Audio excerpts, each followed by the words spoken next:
Welcome to Damsels in Dialogue, a podcast dedicated to female protagonists in fiction, film, and the stage.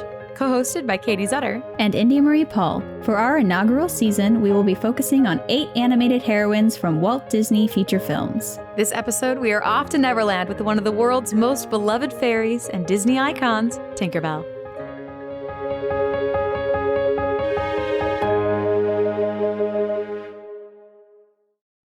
Let's talk about Tinkerbell and where she came from. Yes. And her original origins. You want to start us off with a little bit about the original Tinkerbell?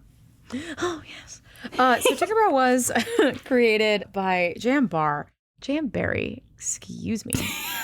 And I really enjoy fairies and I enjoy Peter Pan and everything. And it seems that he took a few things from like traditional fairy lore when he made her, but then also made Neverland as a whole kind of his own entity.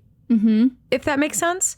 So for me, it was a little harder to try and compare her to modern women of the time and things like that because she's like truly a different species. But that's kind of why we like her so much is she's, she's a fairy and she's magical and she's fun. But yeah, she's from Jamberry's Peter Pan. The play then turned into the story and is the main character's essentially sidekick throughout the story and is a fairy, but they often mention pixie dust. But I think, like I said before, Neverland is kind of its own system, you know? It was its own world. Like he really built a world. And I think that's kind of why it's lasted so long is that it is totally its own. Like Neverland is this world of imagination that we all have been to, according to him, or have seen at some point in our young lives. Right. Whether or not we remember. Yeah. I think that's really kind of magical, which also is, I don't know, imagination is really such a huge part of the story, even more so than in Disney's version. Just the fact that I think he mentions that Peter imagines he's eaten and that's enough for him while everyone else is starving. Yes. Oh, there's so many things with imagination and even how he describes, I think we talked about this before, of the mothers coming in to tidy up their minds. Yes. Like what a creative concept. Yeah. It's like not only does mother take care of you physically, but she takes care of you mentally and sorts out everything. Like he does, like he mixes the real with magic so much in that book. And the play was first. And actually Peter Pan showed up in 1902 in a short story, I believe, or a collection of stories called The Little White Bird. And that's the first time he kind of first emerged. And he was initially inspired by the, I'm going to hopefully say this right, Llewellyn Davies family, which is where you get like the movie Finding Neverland is kind of supposed to be about his inspiration for Peter Pan. Yeah. And it was this family, it was a single mother and a whole bunch of boys. And like there was a Michael, there was a Peter, I think there was a John too. So he's kind of taken those. And what I learned from the wonderful book, Tinkerbell, An Evolution by Mindy Johnson. It's beautiful, and I really recommend it for anyone who wants a deeper dive. But what she quoted was from Barry himself. He took a lot of notes when he was building his fairies, and he also, I think, put this in the introduction of the original novel, I believe. But he stated he was on a trip with the boys because he befriended the whole family. And he said that one of the boys actually inspired Tinkerbell. That she came straight from one of their adventures. So even Tinkerbell had reached our island before we left it. It was one evening when we climbed the wood carrying number 4, who was Michael, because he just gave him a number, to show him what the trail was like by twilight. As our lanterns twinkled among the leaves, number 4 saw a twinkle stand still for a moment, and he waved his foot gaily to it, thus creating Tink. So his actual inspiration for Tinkerbell came from his adventures with these boys, where a little twinkling light stood still for a second. So it's really interesting. Very much how he describes her in the story. Yeah, it is that kind of twinkling light. And in the play, the only thing you could really do is the beam of light. Because it was 1904. Even now, it's really hard to transfer a 5-inch fairy. I've been Peter Pan a few times, and every single time she has been a very cute laser beam. Yep. That's all you really can do. The laser pointer. To bring that. And it's magical because you don't really know what she looks like. No, and she's constantly moving around. She's constantly buzzing. So for the kids, you're like, yeah. Because even Wendy has a hard time seeing her and seeing what she looks like. because she's truly flitting around. I think she's like the size of his thumb, I think is how she's described. So it's like this 5-inch, if that, little creature. And she is still mischievous in the novel and in Disney's subsequent film. And that's kind of, that I think came from fairy lore. She's much nicer than any folklore I've heard from fairies. Yes. So there's that element too of she's her. also prettier than some fairies and pixies, because a lot of, you imagine the higher courts to be pretty, but as you go down the court system of the like Seelie and Unseelie, they get more and more whimsical and magical and earthy. Whereas Tinkerbell is very much a tiny human with wings. Yes. You know? Yeah, it was this kind of picturesque, pretty female, even though I think Pan describes her as common. I wanted to ask you about that. Yep. Okay, so in the original play, because I remember you had mentioned that to me, and I was like, wait a minute, that's rude. Granted, I do give Peter Pan a lot of credit, only because he's like 8. He has the mentality of an 8-year-old. So sometimes I'm like really mad at things he does, like forgetting Tinkerbell all the time, like forgetting that he locks her in that cabinet. But then I'm like, oh, he's 8. What 8-year-old remembers anything they've done that's not in front of their face? Like, yes, okay. That is true.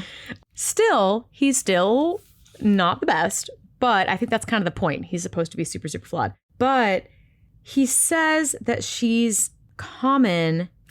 So the way that he says common is that she's gotten really grumpy with Wendy and like flitted off. And she's like, ugh, I wanted her to be my fairy and she won't, you know, which is also funny because like, Wendy, you just met her. Like, like, slow down a little bit. Good try. And Peter's like, nah, she's just like this. And then talking about her because they had just had Wendy's been like berating Peter with questions. And he says, oh, she's a common fairy. But then it immediately follows, she fixes kettles and pots and things. So my question to you is he referring to common as, just another common fairy? I've dime a dozen. Or, or is he saying common in that she has a trait or a quality like her rank or, like lots of them are menders.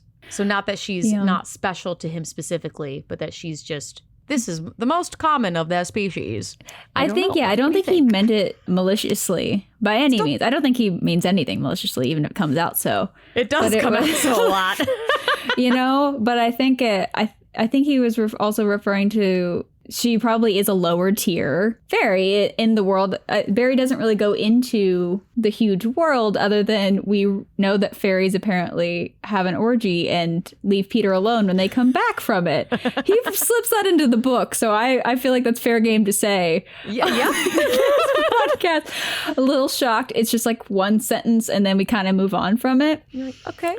But it's, which that is like traditional fairy lore. Yeah. That's kind of a thing. So like he sprinkles that in and then goes, oh, wait, this is a children's story. Excuse me. Yes. When I was researching Peter Pan, his initial notes for the play, because he wrote the character in the little short novel as like a side thing that kind of flitted and people liked him. So he wrote the full play in 1904. And in his notes, he called Peter Pan was the original villain. He was called like a demon boy in his notes. Checks out. It totally checks out. And in the original play, Tinkerbell was named Tippy Toe. Yes, I did know that.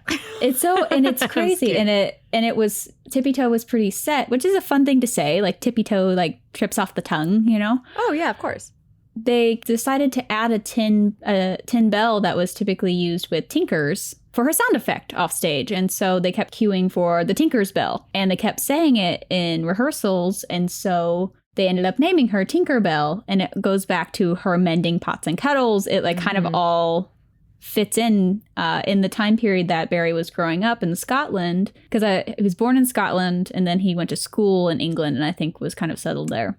Yes. And he would have been in a village where a tinker would come around to each village with his little cart and his little bell and mend all the things that needed mending and trade stories and all of that. So it all kind of like, it really fits when you think of her background too. So the fact that it was Tippy Toe and then Tinker's Bell, I wonder if he wrote the new name and then made up her backstory about mending. Ooh, true. Like, I don't I don't know which one came first, but she might not have been described that way in the play. I haven't read the original script.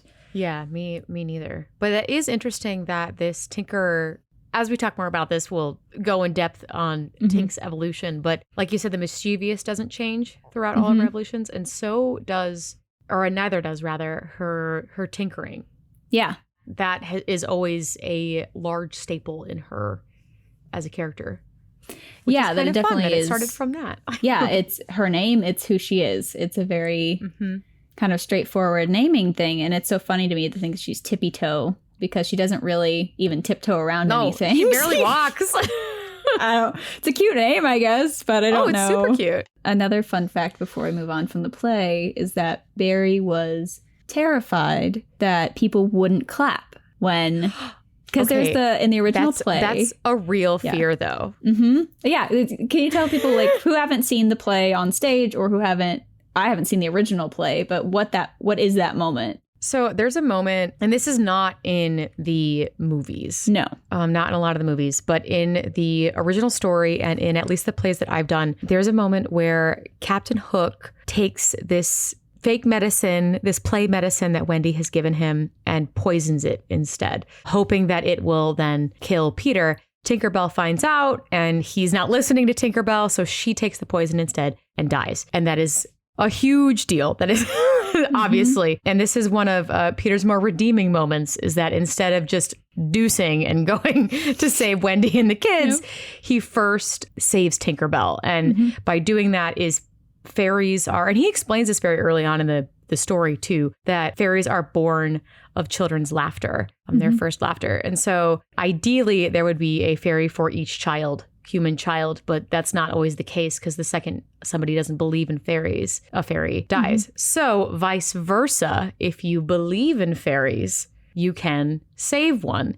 So in the play, Tinkerbell dies and Peter Pan just asks the audience directly to clap to save Tinkerbell. And in the novel, they were able to, because it's a novel, so they don't have to rely on the audience to save Tinkerbell. Kids who were sleeping in their slumber clapped, I believe. Yeah. So, very magical and powerful there. But there is always a moment of you're like, oh, will you help save Tinkerbell? Everyone clap. You have to believe, clap. And you're just like in your heart being like, please clap, please clap, please clap. And I have to tell you, there was one moment where I said that. I said to everyone, like, do you want to save Tinkerbell? And this one lone child in the audience goes, no. Ooh.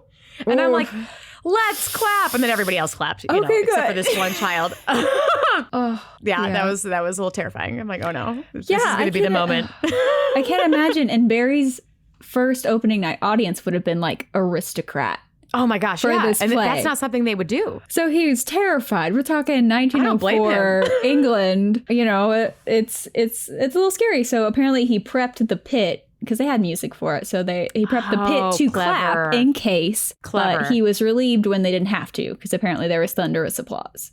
So it's really sweet. And what I learned from Mindy Johnson's book about Tinkerbell is that, because she worked with the animation archives, because she's like a dramaturg, animation expert, it's amazing. It's a really wonderful thing. Beautiful. And so she found out that Walt Disney cut that moment because he didn't feel that it was with the medium. That makes sense. Audience participation doesn't really work in film. No. That's not really the medium for it. I will note that when I watched it, because I read the book and then I rewatched it, I was like, they just don't explain that she's still alive. No. He just is like, you mean the world to me, Tink. Like, I'm going to save you. And then the next scene, she's fine. It's just, there isn't a moment of him seeing her and her getting better or her being okay. You just see this like flickering light. And then you jump to the pirate ship. Right. That would have been a really fun moment. Because I think in the book, he describes it as all of the kids just in their sleep started clapping. Yeah. But then you had mothers and nursemaids all running into the room to see what was wrong. But by then it was too late. Tinkerbell was already okay. That wouldn't have been a long scene. And maybe they wanted to give that suspense of, does she survive? Who knows? It was so... It hit me harder rewatching it because I was prepped for that moment. Oh, yeah. And I went, we're just ignoring it. Okay, right. Cool. Tinkerbell's fine. Now we're saving everything. And she, in the book, disappears after that moment. She comes back in the book To take them home, right? end to take them home. Yeah. But she's that's not part of the about heroics. it. No, I don't think so. Yeah. And even the taking home, she doesn't have any more lines. She doesn't have it's all just like sidekicky moments of it was Peter and Tink at the window and then Peter and Tink headed off, you know. Yeah, as she kind of disappears from necessity, I guess would be the term for it. And I do have to say that my favorite thing about the book is that her catchphrase is "you silly ass." Oh my gosh, and she says it so often. Literally at one point, Wendy's like, yeah, I think I agree with her, because it says in the novel that she says it so many times that Wendy no longer needs translation for it. Wendy's like, yeah, checks out. It's her catchphrase. And she says it as she's dying. So it's like this ironically funny, weird catchphrase. Right. She like, says it in so many different circumstances. So I love that that's her catchphrase. I think that's probably also why people ended up falling in love with her as a character, because she's sassy in a time when you're not supposed to be. Oh, exactly. Yeah. It felt so modern. Like I'm reading this 1911 novel, just going, how did that pass? How is that okay? It just cracks me up. Like so many different uses for. Yep. She scolds him with it. She's rude to Wendy with it. She teases him with it. Like it's it's really just a great catchphrase. I should start like putting it into my you silly ass. You know, like it just sounds it sounds very like so professional. So little uppity, a little fun, but also like enough to say ass. You know, like I don't it's what a great children's book. You got murder everywhere. And It's so funny because this book, there's moments of, he started having some chin hair. So Peter just killed him and we walked away and it was fine. And nobody thought about it again. Like, yeah. I mean, I think novels were a little bit darker for children back then. The Grimm fairy tales are super dark. So there's a history of dark children's stories with some kind of moral. I don't know that this one has a clear moral. I think it's more of like a rumination on never growing up or the desire never to grow up. Right. For kids, I think it's just a fun escape. And then as you get older, you see Peter Pan for the flawed character that he is. So as a kid, you're like, I will stay in Neverland forever and I will never grow up. And then you get older and you're like, growing up is not that bad. Yeah. Well, that's why I think it's interesting that he originally started as this like demon boy villain, but that Barry acknowledges that he's not perfect. Right. Exactly. In his research. Cool. And I think his flaws are real, and Tinkerbell's flaws are very human. And I think also that's why we kind of connect with her. He describes her as only being able to have one emotion at a time. I love that. Like it's literally, she's so tiny. She can be filled with only one. Yeah. Which is really kind of pure. Yeah. In a way, like you just feel the rage all at once and there's no nuance in it at all, which is not how Disney takes it. I think Disney actually makes her very nuanced. In the book, she pulls from emotion to emotion, but in everything else, her emotions are a little more valid and complex. It's not just, I'm jealous because I can be nothing else right now. Yeah. Which is still whimsical and fun, but. Yeah, they made her more human-like. And I think that Barry definitely used her as a really fun version of fairies because it is his own. Yeah. Like, I don't know that I've ever heard of an origin story like this. Maybe it's just I haven't researched it enough, but it's a very unique version of fairies. I think I pulled the quote of how he physically describes her is a girl called Tinkerbell, exquisitely gowned in a skeleton leaf, cut low and square, through which her figure could be seen to the best advantage. Yes. She was slightly inclined to embalm point. I probably butchered that. I can't say that either. No, it sounds fancy, and maybe it's embalm point and that's it, or it could be French. No idea. But essentially means the plump or fleshy part of a person's body, in particular a woman's bosom. So he's made her sexy. Yeah. Oh, yeah. Like 100%. Low cut, shows off her figure. Interesting in a world where everyone is children. I think it's I don't know if it's another one of those fantastical elements of like things that you wish you could be. You wish you could ride elephants one day and then fly the next, and kind of like Peter. And maybe that's one of those, or it's just someone wanted a nice looking lady. I don't know. I don't know. And it's hard because that's also a time period in which, I mean, this is right after the Victorian era. I think technically it's the Edwardian era, and it's women were still seen as possessions, and to have a job would be considered not decorum and lower class. For them, I mean, this is corsets still, full covered ankles, the whole, neck down thing. Sometimes you show off some chest in some of those dresses, but it's still like she's described as being scantily clad in a leaf.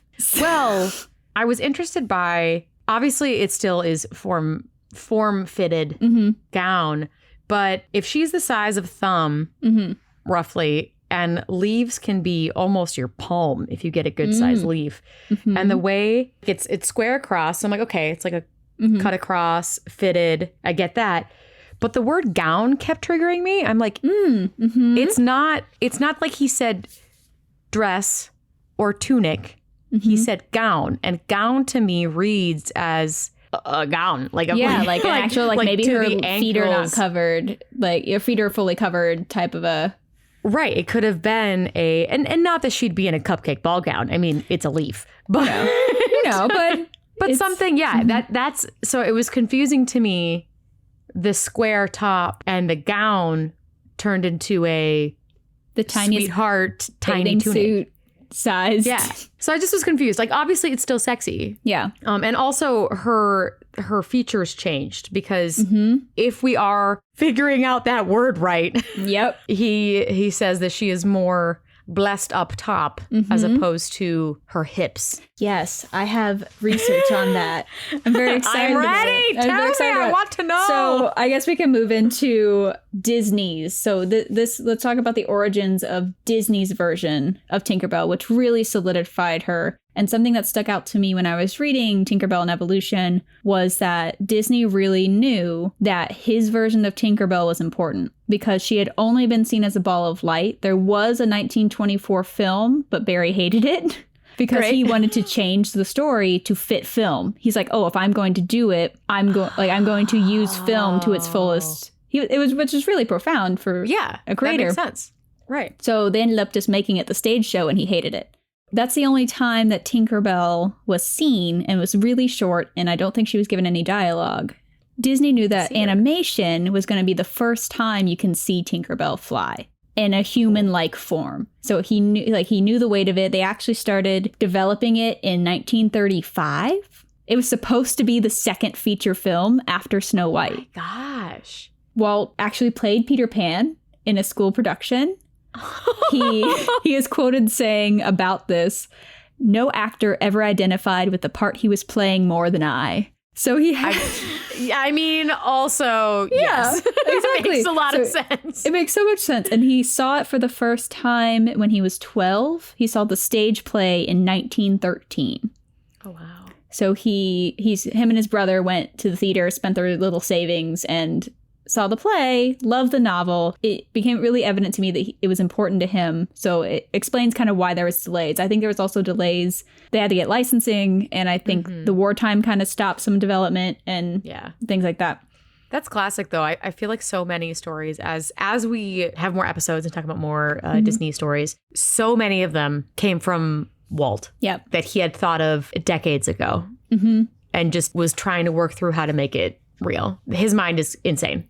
It's insane, but it shows an appreciation for the original stories in a way that I think kind of gets tossed out sometimes. So as much as people probably have other feelings about the Disney Corporation itself, of course, what I appreciate about Walt Disney was that he tried really hard to honor the stories to what he believed was the best way to do it. Right. There obviously was a whole bunch of other issues in Peter Pan that we won't get into.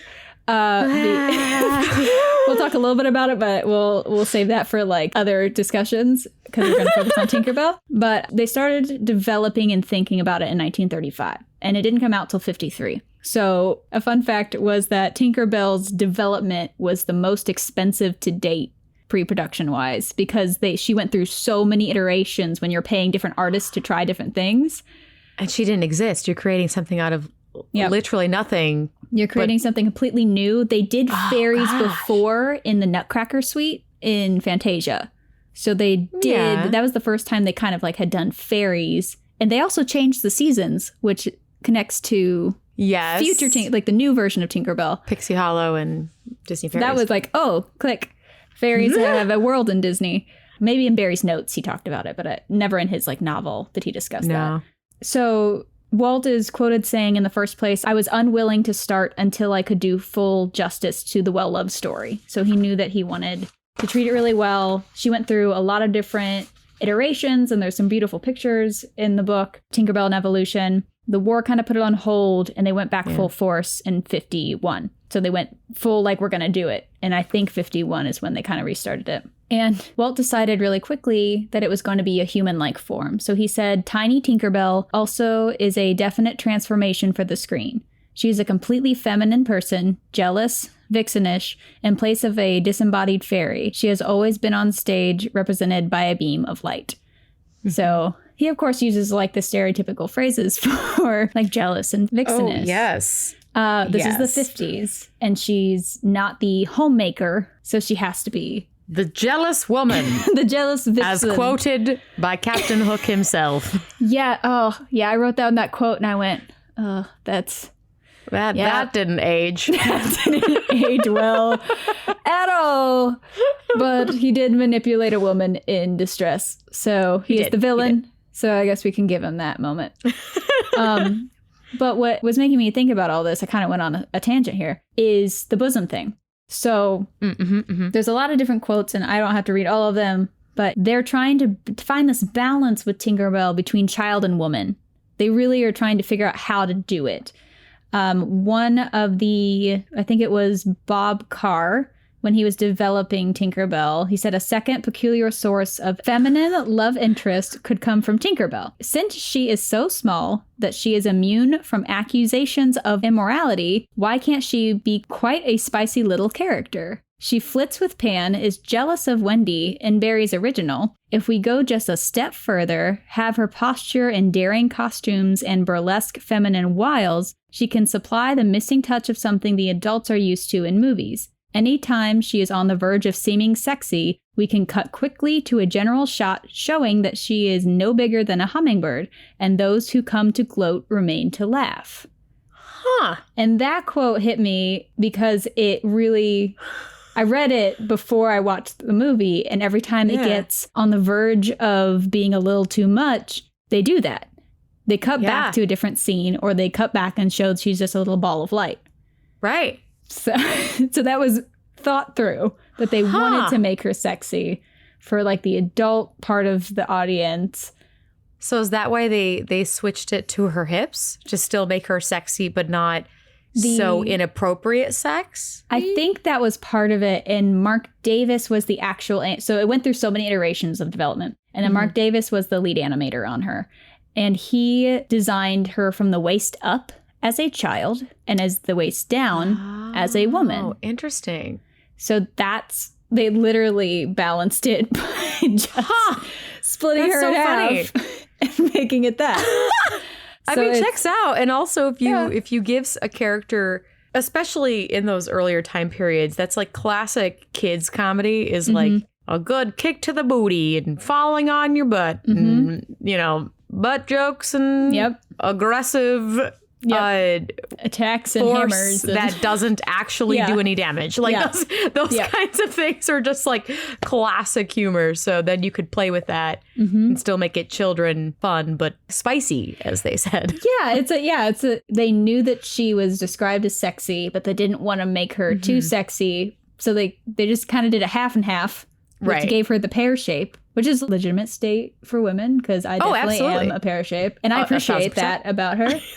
Which is probably why I like gravitated towards her. But it's really interesting to me that they were so conscious of the sexiness they were putting into her, that they were making her a love interest and playing with that. And this is in the 50s, where, the being a wife and mother and being like the picture perfect homemaker was kind of the expectation of women. So you also have a character speaking her mind in a way that wouldn't really fly. And you also Pan's a child, so it's not like she's saying that though she talks to Hook in the same kind of abrasive way. Yeah. when she demands he doesn't hurt Peter, she's playing by different rules, and you're almost kind of getting to live out that power or that agency in an interesting way because she's a fairy. Wendy is still very much, you know, speaking her mind a couple times, but ultimately going along with things. And yeah, it takes her a bit to stand up to Peter enough in the movie and like enough to leave. Yeah. Whereas when Tinkerbell, you know, speaks her mind. Yes, she does. And that goes back to her catchphrase of like, you silly ass. So she's written as this very blunt character originally. So they transferred it. And I mean, she's given an incredibly short dress. It's so short. And some moments I'm like, oh, that's, you know, it's funny. They do give her full booty shorts and they're not like short little bikini. Like her whole butt's covered. And there's those cute moments of where she gets locked in the drawer. And that hits 2 points. When she gets locked in the drawer is one point where she has a valid reason to be angry. Yes. She's locked in this drawer and can't get out.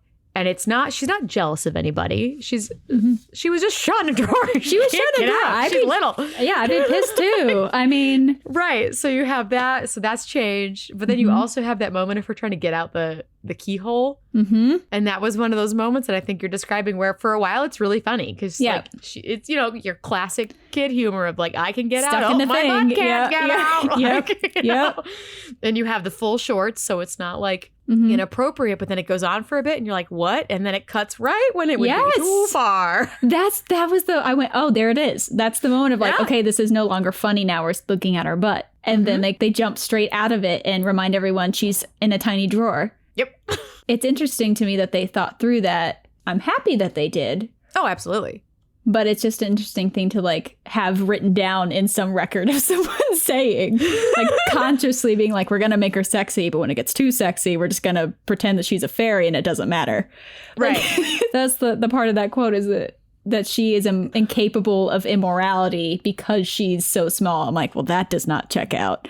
No, sir. But because she's a fairy, they could get away with more things. And Barry did too when he wrote it. So it's absolutely. It's just an interesting expression. And there were women who were working on Tinkerbell too, because something I do appreciate about Disney animation is that the entire ink and paint department was pretty much all women.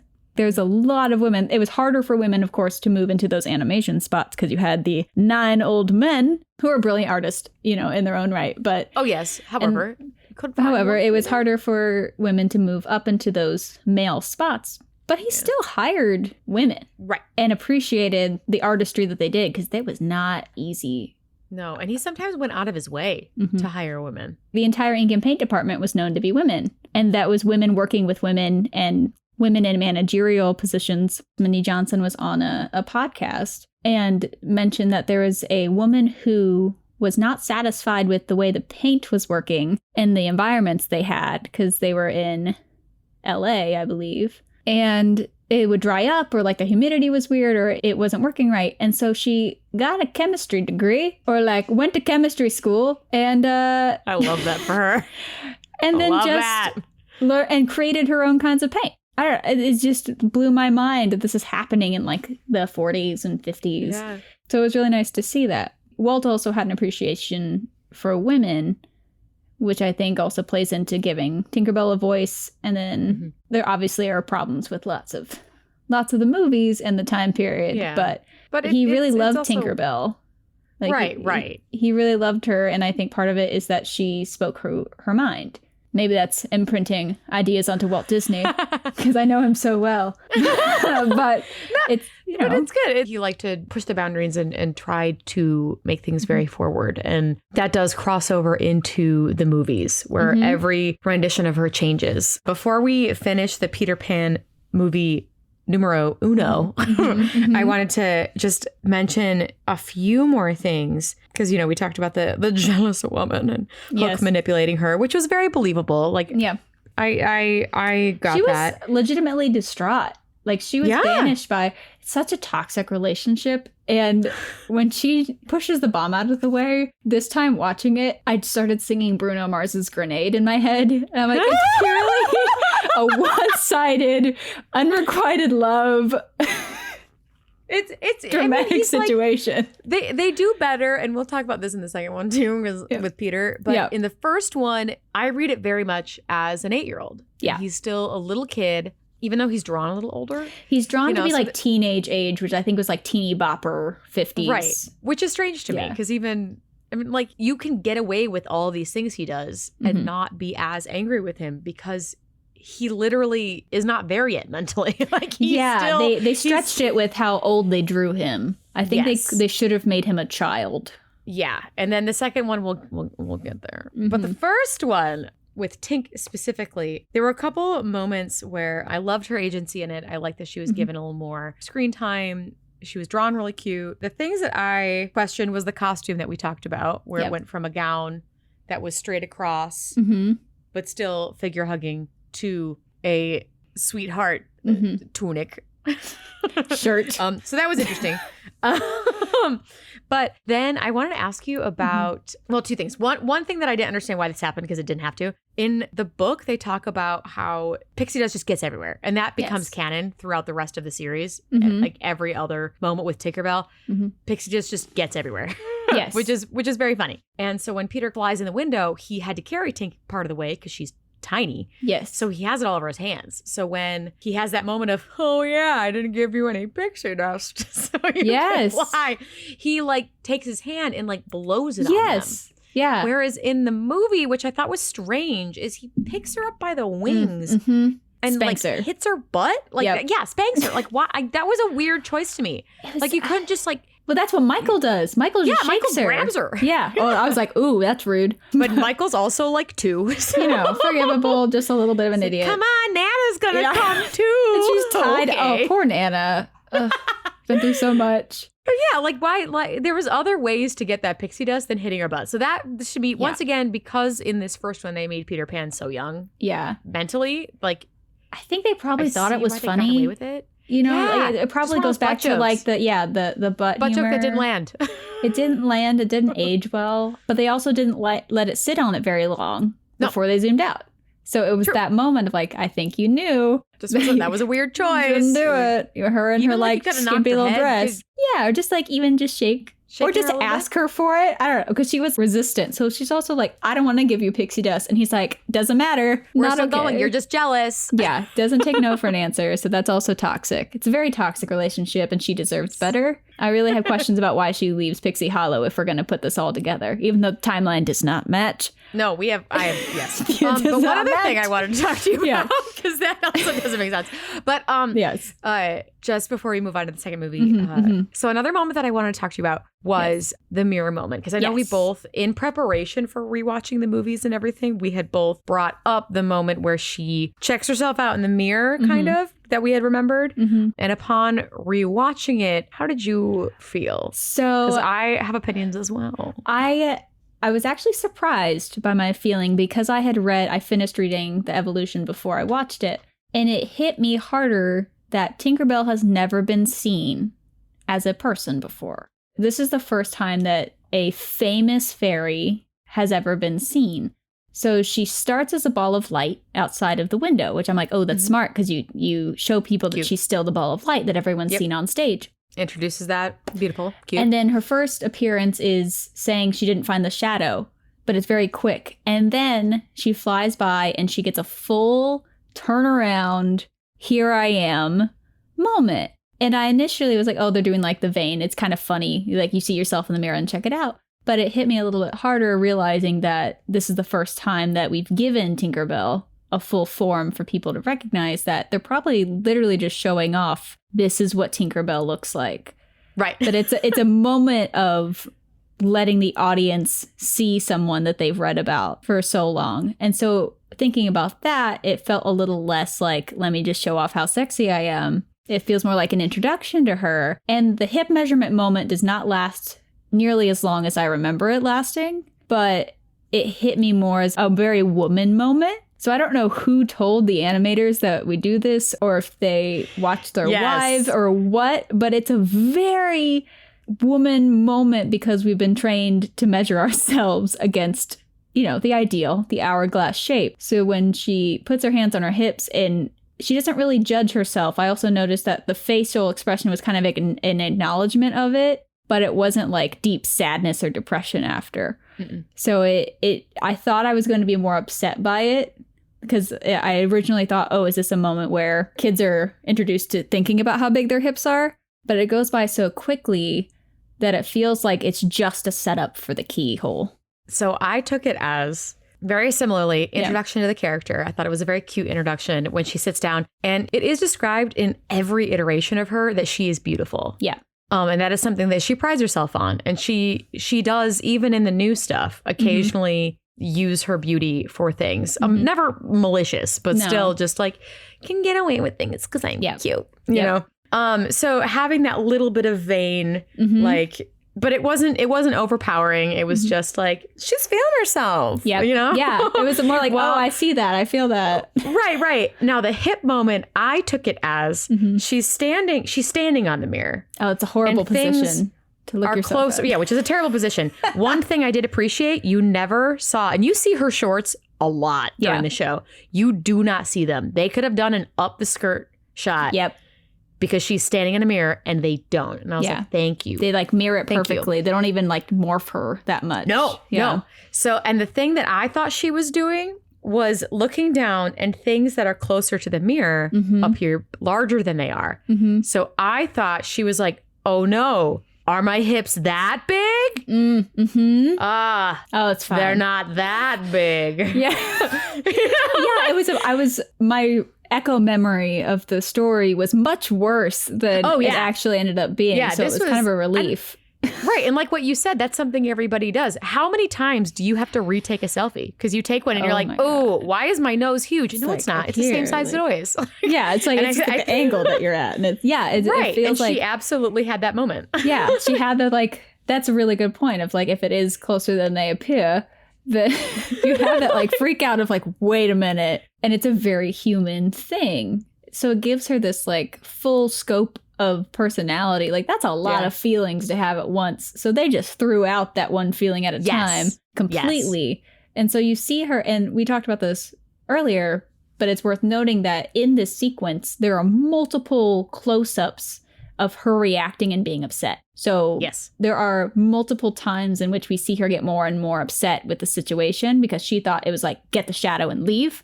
And now she has to deal with this girl liking Peter. And for whatever reason, she's very possessive of Peter, which is a human thing to be. It's not necessarily that healthy, but it's a toxic relationship. So there you go. He's not great. She's got flaws. It's the whole thing. But I think it's worth noting that it does build. Like that there is, she does pull Wendy's hair and she does end up trying to kill Wendy, which is a whole, it's not great. It's not the best. But it also comes from play. Yes. Once again, all of this comes from play. Because what's different about the book than the movie is that a lot of it is more play. Peter Pan does not kill anybody. When they do die, it's not real. They play fight all the time. So some of those things I think they don't even think about.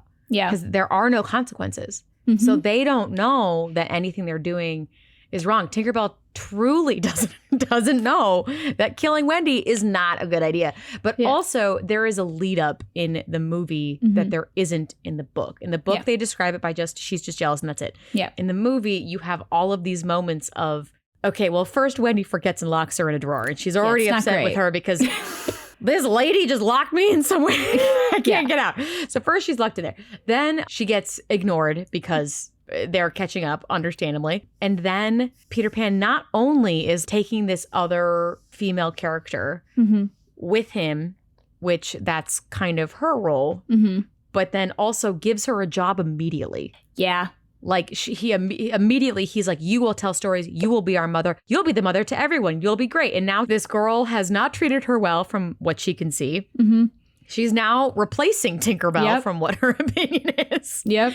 And then when they start to kiss Peter, she's like, that's not okay. That's my Peter. Yep. You know, so it's like there's much more built up, which I appreciate that Disney did. She's put way more years into this relationship. She's going to be the one Peter falls in love with. You know, like it's right. It's just there's more. There's more to it. And then you have poor Peter, who truly is a child and has no idea because his mind is he's so selfish. Yeah. as selfish as cocky, the cockiest boy in the world, I think is what Barry describes him as. Yeah. He's just a little self-centered child, which can be really entertaining to watch and enjoy, but not be best friends with. I think that was also an issue with them making him a teen, because he looks like he should know better. Yes. And that's... do you mind if we step over to the second movie? Yes, let's step over to that's the something that I second didn't movie. like. So this is Return to Neverland in 2002. Yes. Some things I thought they did really well. They developed Jane really well. Wendy was really, really charming. So was the brother. The story was very cool. I enjoyed the set and everything. The two things that bothered me about it that relate to Tinkerbell, Peter Pan suddenly was an actual teenager, and I didn't like that. Yeah. Because he had a lot of actual sexual tension with Jane. Yeah. Which was strange to me. Because then also Tinkerbell lost a little bit of her, I don't know, agency or her... just personality. She was so... Yeah, she lost it. Jane comes to the island and she immediately hates her. There was no reason behind it. Yeah. They and have she not doesn't set her want up as Peter. love interest. She doesn't want to be there. And it was very strange to me. I'm like, why? In some parts, the movie was great. But in other parts, I'm like, why did you... make him an adult, which was not an adult, but I don't know. It just was strange. And I like my notes. That's it. That's it for Tinkerbell for Return to Neverland, because she lost a lot of character. Yeah, I feel like they were playing off of who she was in the first movie instead of actually acting. They just kind of copy and pasted what she did to Wendy to Jane without actually thinking this is what Tinkerbell would think right now. Yeah. And it seemed cheap. It seemed no one actually put in some thought to her. I did like seeing her and Jane befriend each other and help each other out. Like that was really nice. But the thing with that, for me, it didn't feel like she deserved it. And by she, I mean Jane. I don't think Jane deserved Tinkerbell to all of a sudden be fine. Because she almost killed her. She knows the stories her mom tells her. Yeah, she knows everything about it. And to look the fairy dead in the eye and say, I don't believe in fairies, you just killed her. So that kind of bothered me, where it seemed I did like that they befriended, but I didn't think that she deserved it as much as they gave it to her. That's true. And I will say that in both movies, Tink comes to the rescue. And something that I meant to mention in the first development section is that one of the things that Disney decided to do with Tinkerbell is to balance her temper with acts of heroism. Ooh, I love that. And you can see it. You can see it. And because she becomes far more active in the end of the movie, saving, like after it, she saves Peter, which is a huge act of heroism that kind of balances out the more tempered and negative and things. Not even just Peter, but every time that something happens to Peter or happens to herself, her first reaction is, but the boys. Yeah. But Wendy. But Jane. Yeah, she says, save Wendy. Like, that's a thing. Like, she actually says it. So there is that side of her, of that heroic side that makes her such a great character. And she does end up helping, like, fight the pirates and and all of that, which is really fun.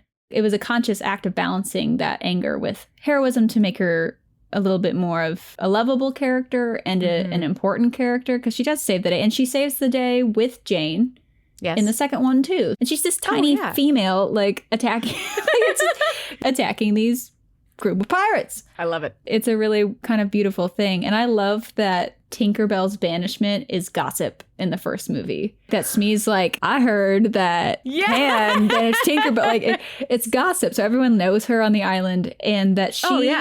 Did you notice in the first movie that she was watching the camp when she was caught? So even though she was banished, she was still following Peter around to make sure he was okay. So it's this... because she doesn't actually leave. She's just out of sight.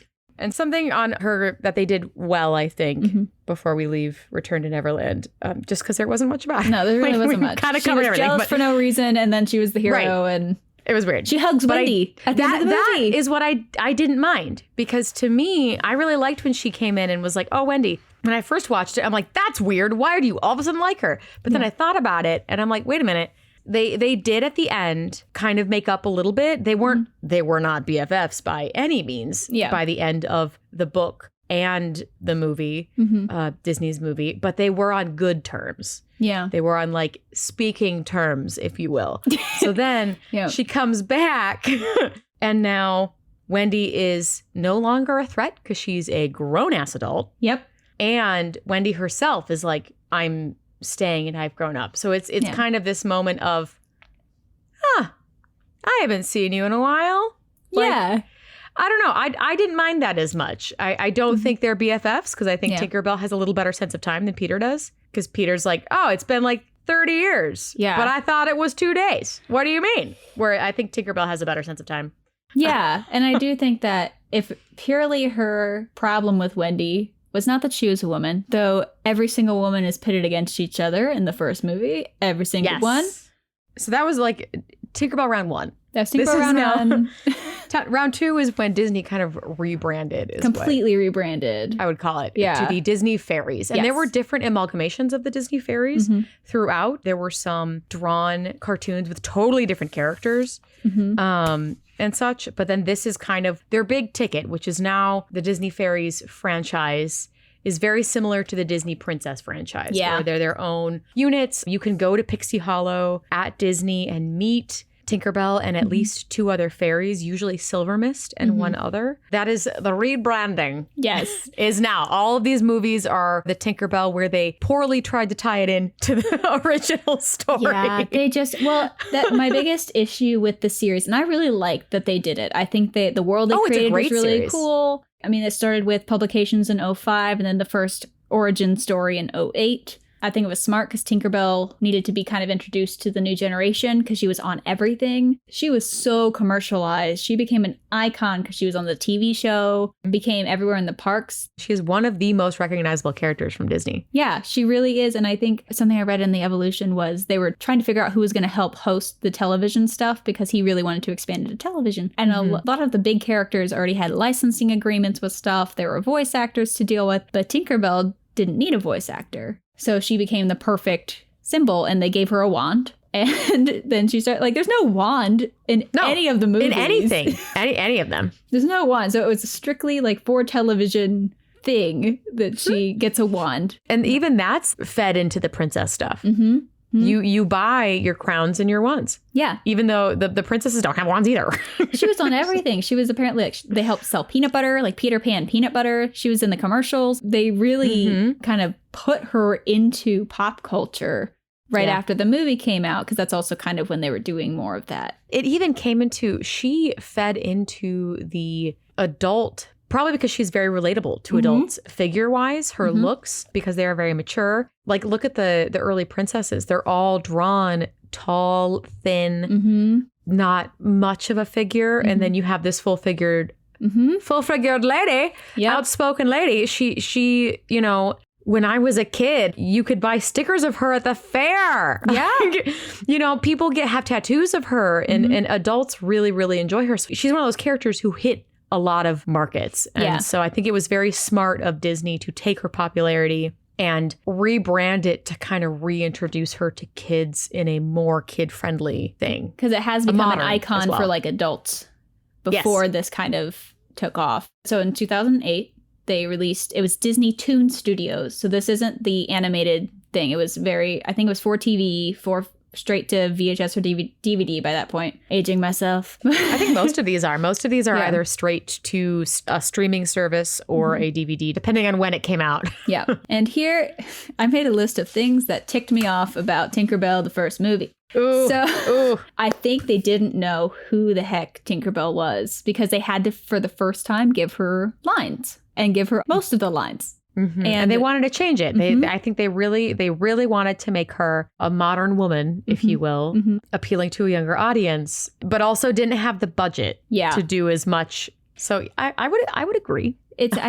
So there was that, and I think they didn't find her, I think, until the second movie, which is The Lost Treasure. So there's like 7 of these. I think 7 or 8. 6 to 8. I don't know. There's something in there. No, there was supposed to be 9 and there's only 6. 6. Okay. So there's 6 of these things, which is a lot for any character to get. So she's already appeared in 2 movies. And there's 5 plus the Pixie Hollow games. Yeah. So 6 total. I think they planned to have like 9 or something. And then they stopped, which also is fine. There's still a lot of movies. Yeah. But anyway. A lot of movies. And I think they didn't, in my opinion, they didn't know how to make her quick-tempered, and they didn't know what sassy meant for children. Yes. Because you couldn't make her that adult humor because it's about her. It's not about like Pan and Wendy had that like this is supposed to take place before Peter Pan has met her. Yeah. And so you couldn't make her like a sultry character because you're rebranding her for children and making her the main character in it. So I think they made her very selfish. Yes. I wrote down so many things that upset me. And she skips cute. out on the first day of work. Like that she does things without consequences. She shows up in this movie in the middle of the Queen trying to get stuff ready for like a huge moment in their pixie cycle and just is like, hey, look at me. She's 2 days old and she's like, I'm the most important thing in this moment. Let me talk to the Queen. And she's so mean to everyone. Yeah. She has no consequences. There are times where she owns up to doing things, but she apologizes once. And that's what bothers me about this. Yeah. She apologizes once in the whole show, and it's to Queen Clarion after she's ruined, like destroyed Spring. Yeah. Mind you, prior to this, she's already done everything you've said. She's also threatened the entire Pixie Hollow with a hawk. Oh, yes. Yep. She's been super rude to every single friend that she has. You think it would have been like an orientation day because she does not know what's happening, like at all. But even then, Clank and Bob will try. Yeah, that's true. But she, like you said, ditched first day. Yeah, it's Clank and Bob will try to be like, this is what we're doing. Yeah, and it's so for people who haven't necessarily seen all of these, it's this world in which Pixie Hollow is every fairy has a talent. And so hers ends up being tinkering, which she immediately decides is lesser than because she doesn't get to play with water or change the light. No, she doesn't get to go to the mainland. Oh, yeah, yes. And then she doesn't get to go to the mainland. Which also is kind of BS. Do I believe that everything that is made never breaks? No, I do not. No. So, like, I have, the world itself is so many rules that then they decide is inconvenient, so they break them. In the series. And they change throughout the series a lot. That really bothers me that they built a world and then immediately changed it and then went back on what they then said. That bothers me as far as world building. And it seems like you could have been more creative in your writing. They probably were just like shooting these things out really fast, but still. We'll talk about Lord Mallory later. Yes. We'll get there. I really like that movie of them all. But the first one is troublesome in that she seems to be someone who is very young. So I guess she is just born. I think I wrote down, you're like 2 days old, sit your silly ass down. Because she says, there's got to be more to my life than pots and kettles. And I'm like, you've been doing it for 2 days. You literally live in a kettle. Number one. Number two, you've been 2 days old. You don't know anything. It's so, it was that moment when you watch Little Mermaid and she's like, but Daddy, I love him. And you're like, as an adult, you're just like, oh, so young. And I just, there's that moment of, there's got to be more to my life. And I'm just sitting there like, you don't even know. You haven't even given it a chance. You just decided it was bad and lesser than. Then you tell the other tinkers that it's bad and lesser than. Make them feel like crap. Don't apologize. And they still help you. Go tinker, build something cool. Your friends come and support you and try their best to be like, look at how great you are. And then you are super rude to all of them. Yeah. She never apologizes to any of them for any of that. No. And that makes me so angry because in the second one, which is next, we have a sweetheart of a character where they show that they know that's wrong. Because at one point he like has an outburst because he's frustrated, understandably so. He has an outburst and then thinks about it and goes, wait, that was rude. I'm so sorry. But this is why I'm feeling this way. Yep. Oh, so you know how to do that. Oh, Terrence is great. So the second movie is Tinkerbell and the Lost Treasure. And here's where I think they realize they messed up in the first one because she has the epiphany that you needed in the first movie. You have that where she's short-tempered, but she lasted longer with Terrence than I probably would have if I was working on like this huge project and someone was cleaning up things right next to me. But also my question is, why didn't she say anything? Because he truly is so sweet. He has no idea that he's being annoying.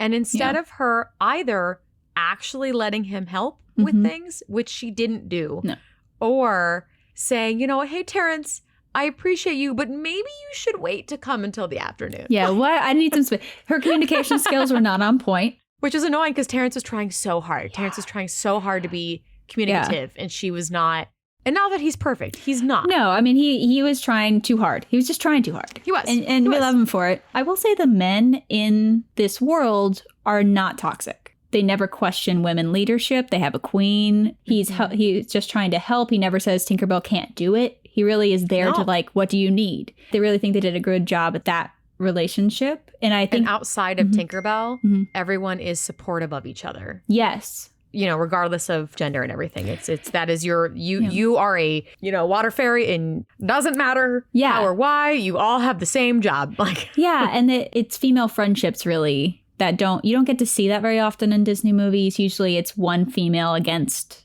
all the guys, or that she has a love interest. So you don't, until you get to the later Disney movies, you're not really seeing real female friendship. I think what they got right was her having the flaws that she had in the first movie, but that the whole film she learns not only that she can take help, but that she is in the wrong with her temper sometimes. So she has that epiphany moment that I really wanted in the first movie, and the subsequent films after that. Right. She doesn't really have that element. They make fun of her temper, but you don't really see it again. Right. No. And it's frustrating, too, because what I didn't like until almost the third movie.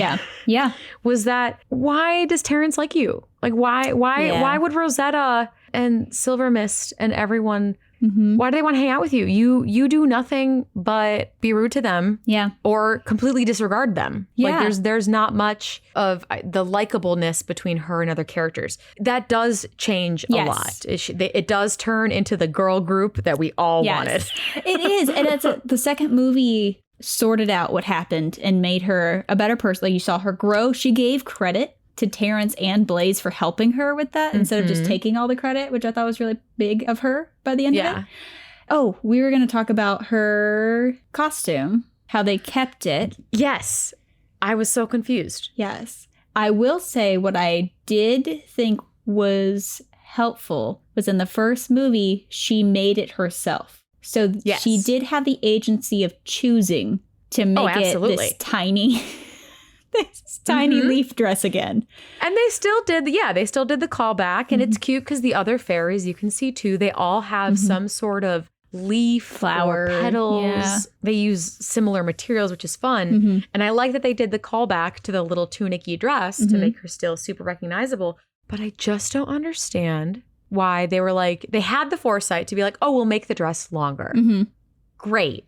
Cool. She still has the shorts, but you almost don't need them because she rarely shows them. Yeah. It's great. But then why does she have so much side boob? like so much. Like, no. Oh, no. Even in the original thing of it, it's not like that. Like, why? I just don't get it. It's really just like cut straight down right beside the armpit and then curves back instead of going past the armpit and then down. Because, make some room for the wings. Could they have figured out how to get the wings to be cut out? Sure. A lot of the other characters, and then later, the wings go through the shirts. Yeah, like that, but, none of the boys have open backs. That's true. I understand the need to stay with the familiar dress. I do. Oh, totally. But it does seem like in some of those initial movies before they gave her the bandeau top. But that's only for one. The bandeau is only for one movie. All the times where she has the different costumes, it still is only for part of the movies. Yeah, it's like Lost Treasures, this cool adventure outfit. So I understand needing to stick with like the icon and not messing with it. Yeah. Especially when you created the icon. And making the dress longer. Yeah. That was very smart to make it a little more appropriate for kids. Like it could have just like a strapless dress gone like right around. Yeah. Why didn't it just look like the original top with the new bottom? And it would have been. Yeah. Because then it would look like how they wear it at the Disney parks. Yeah. Like it goes straight back, which totally makes sense because they like stick the wings in. But some of the photos that you sent me were, it was like cut down to her waist, and if they did put boobs on her, anatomically correct, they would have been out. They would have been out the sides, side boobed out for sure.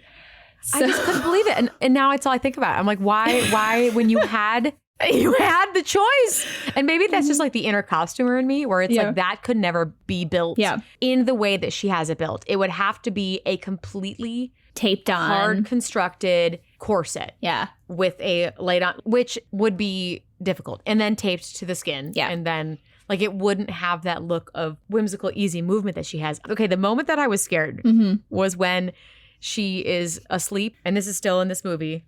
Lost Treasure. Yeah. She's asleep, and then Terrence at like dark 30 in the morning is like, "Good morning, I brought you something to drink." And you're like, this is too early. Yep. And she rolls over and it looks like she's naked. Yep. The way the blankets are, she looks naked. And then finally she sits up and then you see the top, like the actual dress. And you're like, "You couldn't give her pajamas. I just had a heart attack." It seems like because they were having the foresight to update her, that maybe they would keep the iconic dress, but you're not worrying about the side boob as the adult in the room. It's a cartoon. It's fine. And like kids aren't going to notice it necessarily, but it just seems like you could have taken a moment, you know? Yeah, someone had to, because we're not putting stuff on people, someone had to consciously draw or animate where that went. So you could have taken a moment. I don't know. Strange. It's well, the rest of the films, so there's like 4 other ones with this. Yeah. And The Great Fairy Rescue is nice. It's cute. There's no real moral to it. You see a side of Tinkerbell, like they've given up the temper thing and just made her super annoyingly curious, which is fun. Yeah, they tease her about the temper, and she has those little moments mentioned. But I think she really came into herself in The Great Fairy Rescue because she started caring for people other than herself. Yes. Is what I wrote down. Because she's very selfless. With Lizzie helps her learn to be more, because she sees what her father is unintentionally doing to her. Yeah. And then from this movie on, she is more willing to be kind to her friends. Yeah, she becomes a voice of reason to Fawn and Neverbeast, and she kind of becomes a voice of reason to Zarina, who's trying to do similar things in the Pirate Fairy, and it feels like she grew up. Tinkerbell, by the end of this series, I think, is a really wonderful leader. Oh, yeah. But that opening was rough. They got her eventually. And that you are introduced to a whole slew of characters that are female, and that you do see them be friends. In the Pirate Fairy, you see them learn to appreciate each other's talents, which is really cool, especially because... Oh, that was fun. I really, really enjoyed that. And Tinkerbell wanted to be something else, and now she is, and it's chaos. Like, it's... Right. There is that kind of element to it. You give Vidya the tinker. Yeah. And I love how there are moments in every film, which I think is fun, except for the first one. There's moments in every film where there's kind of this call out, this not quite breaking the fourth wall, but being very self-aware. For example, Fawn and the rest of the fairies start to laugh because they realize before Vidya that she's a tinker and know that Vidya hates tinkers. Not hates tinkers. She hates the tinker talent. She just likes it. She doesn't think it's as worthy as her rare fast flying talent. But then there's a moment in The Great Fairy Rescue where Lizzie is like, "Oh, they changed the seasons? I thought it was because the Earth was tilted on its axis in its revolution around the sun." And I died. I died. So, and they have those kinds of moments kind of sprinkled in, which is fun. It calls out a little bit to the play almost. Yeah. That you have this stage and it has that little interaction with the audience that isn't really an interaction, but kind of. Yeah, like we know that science exists, but we're gonna make it fairies, but also the fairies. Which is really cute, cool. yeah. Like, I enjoyed that, and I enjoyed that for Tinkerbell, and she does grow as a leader. She's still curious. The Pirate Fairy was a really good girl movie. Yeah, Pirate I think Fairy. it was the best crafted movie of all of them, the Pirate Fairy. It was the only one without a narrator introduction. It had the most callbacks to the original movie. It also wasn't Tinkerbell and the Pirate Fairy. Yes, it really because it's not about Tinkerbell. It is a group movie. Yeah, it really is, because you get so much time is spent with the ensemble, and you get to know like you've gotten a glimpse of them, and you kind of have to hook them into different stereotypes when they're that fast and small of interactions. So this is kind of the first time you see the girl group, and you see Tinkerbell kind of be a leader, but that different people have to take different moments to lead. Right. You see a group of tiny fairies fighting pirates. You get to see forgiveness, because Zarina did betray them, and then they automatically forgive her, and you see her not expecting it. So, like, there's a lot of lessons in that movie, too, which I thought was important. I really like The Secret of the Wings, because you have that a lot of time is spent with Tinkerbell's sister. Well, also, the Secret of the Wings was important for Tinkerbell as a character, because that was the first movie where it wasn't her fault. Every other movie, which most of it she does not apologize for, every big thing that happens is her fault. Like, yes, Vidya often kind of unintentionally gets her into trouble. But Tinkerbell, it's always, for the most part, her fault. And this disaster of Pixie Hollow being covered in snow was not her fault. Yeah. And I was very appreciative of that because I was sick and tired of watching everything be her fault and her not apologize for anything. Yeah, and that there's no consequences for it. Secret of the Wings was the first one where it was not her fault. And that was really good because you could focus more. It was less about, well, she screwed up again. And more about her character development with her sister, which I really enjoyed. And they bonded over things that weren't necessarily stereotypical girly things. They like collected the same things. They liked the same drink. And they also didn't get rid of the femininity either of some of these characters. Yeah. Like they still had, Tinkerbell is still very vain with her like cute little coat and having the toe fluffs, the toe little pom-poms, yes.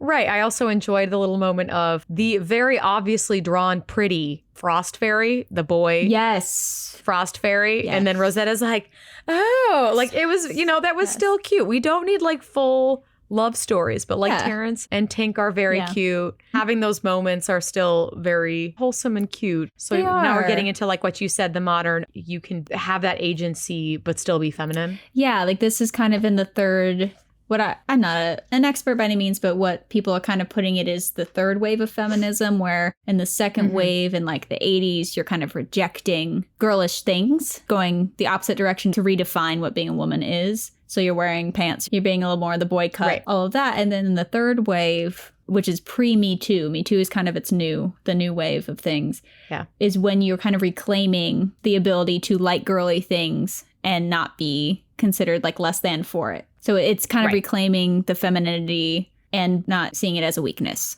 You see that where they're allowed to be feminine, they're allowed to wear pretty things and have a little bit of vanity, but they're not any less of a badass. Right. Like Rosetta gets her hair cut off. Yes. During Pirate Fairy. Yeah. And literally everyone's like, don't tell her.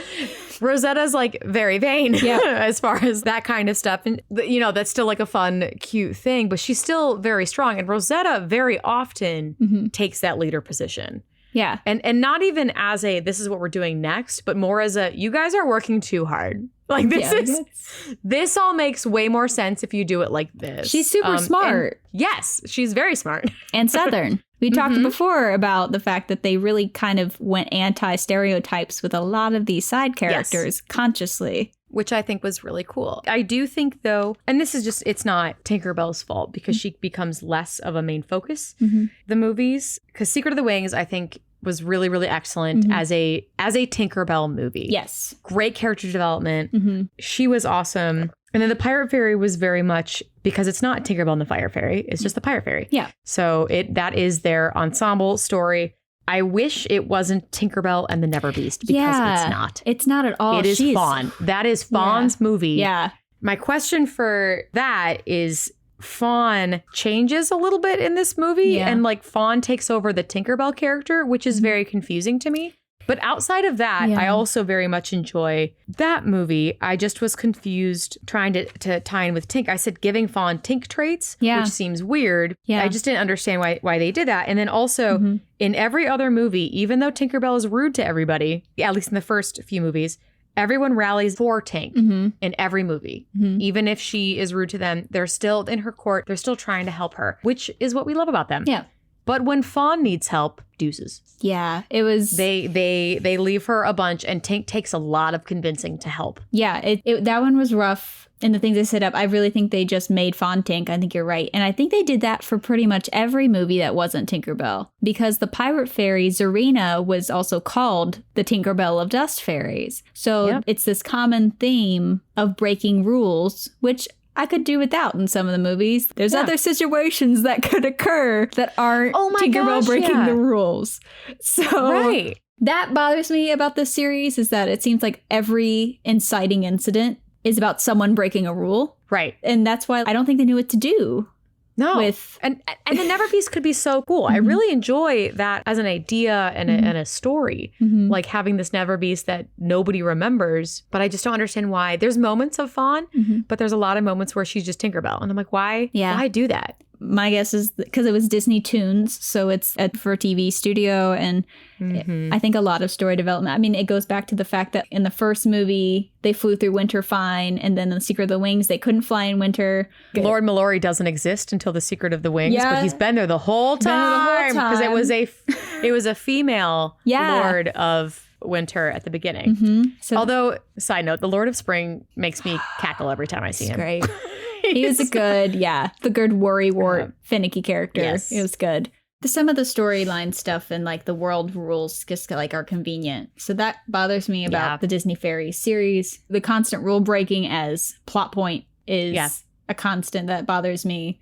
But I think after they got through Lost Treasure, they did create a character that can be really wonderful. Yeah. You know, I think that it's a flawed character, but it's someone who does create things, which is different for a female character. Yeah. You don't see a lot of mechanics as the lead. Ooh, you know. that was something I really, really enjoyed about the rescue, the Great Rescue, the Great Fairy Rescue, is that she became a mechanic that day. Yeah. She figured out the inner workings of a car, to which then helped her later. Yeah. Which I thought was cool because that is very traditionally a more masculine thing. And it does So I thought feed that was very into cool. like folklore of fairies fixing things for you. That there is some folklore surrounding the idea that fairies either cause problems or that will help you in the more the nicer version of the fairies.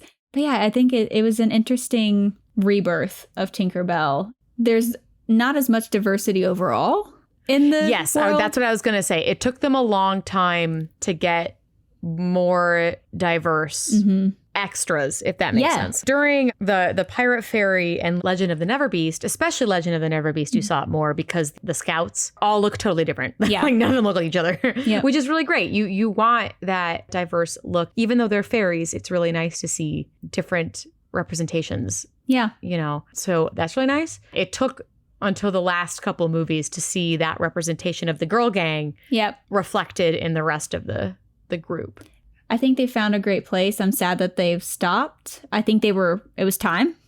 Yeah. I'm sure Tinkerbell will show up again somewhere. Oh, I could see a reboot. Yeah. I could see things like that. But she's grown a lot. Yeah, Overall, she's a pretty good character. She has flaws. Has her issues. You know, she has the flaws, but I think the original Disney movie did a good job of balancing that compared to even the book, where she does have like the one emotion at a time. I think she's someone who, from Barry's play, has inspired so many iterations of herself. And people want to believe in fairies. People want to believe that there's something else out there magical. Something I was reading was that there's the Fairy Society, and each rebirth of it was kind of surrounded when Tinkerbell reemerged. So there was a Fairy Investigation Society formed in the early 1900s, which would have been... Is this like when people look for Bigfoot, but it's fairies? Yes. So it's that. And there are groups that still exist, which good on you for keeping that life in you. I hope you're right. I really do. Yes. You know, it'd be great. There was a Fairy Investigation Society in the early 1900s that kind of faded out after a couple decades, and then it got a rebirth in 1955, which is 2 years after Peter Pan came out for Disney.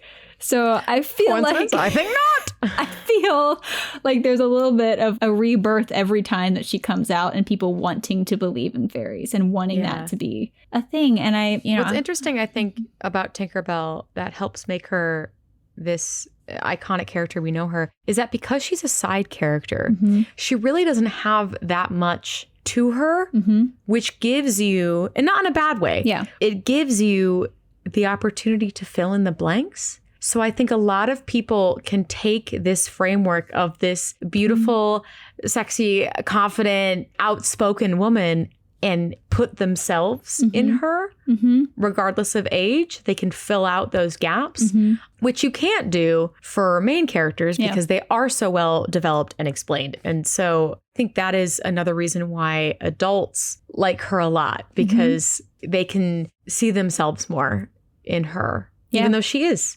just a little pixie. She is just a little, and they interchange pixie and fairy so much. I know that they're very different in different folklores, but in this, it's very much. But in this, it's they're the same. They're just all the same. I'm sure some fairy would be offended by that, but they can tell me. They can pop up and tell me. I think the faith, trust, and pixie dust. I want to leave with the fun fact that pixie dust was not actually added into the play until it had revisions, because he constantly was revising the play after it opened, because kids who had seen it were jumping off their beds thinking they could fly with just some happy thoughts. So Barry was told by parents that their children were getting injured. So he added. Is that why he added that part? He added where Peter Pan forgets the. He added pixie dust being necessary to fly, so that children all over England would not jump off of their beds. Amazing. So this famous faith, Barry. trust, and pixie dust, which is such an iconic phrase. Oh my gosh, yeah. Only exists because kids were trying to fly. And now it's become this really powerful statement of love and friendship and don't jump off the beds, kids. Yeah, just imagining those parents writing Barry excuse me, Mr. Barry, but the letters. Yes. Yeah, so that's my fun fact about faith, trust, and the little pixie dust in the land, second star to the right. Well, this was really fun. Thanks for listening. I know we had a blast diving into Tinkerbell for our first podcast. We navigated our way through it. We'll see. Got some tangents in there. Only a few detours. Yeah, there's only a couple detours. I hope you enjoyed those too. Join us next week. Bye. Thank you so much for joining us for this episode of Damsels in Dialogue. Tune in next week as we explore the history and impact of another woman from classic literature, La Esmeralda. If you enjoyed listening today, we'd love to have you subscribe to this podcast and share with friends. If you really enjoyed our discussion, you can find more behind-the-scenes content, a peek at our research notes, and even entire bonus episodes on Patreon. Each month, we release a full after-hours episode where we discuss the movies we cover in each episode unfiltered and unrestrained, along with behind-the-scenes extras and notes. You can reach us on social media. Links to all our platforms can be found in our About section. Until next time, this has been Damsels in Dialogue. Have a nice day.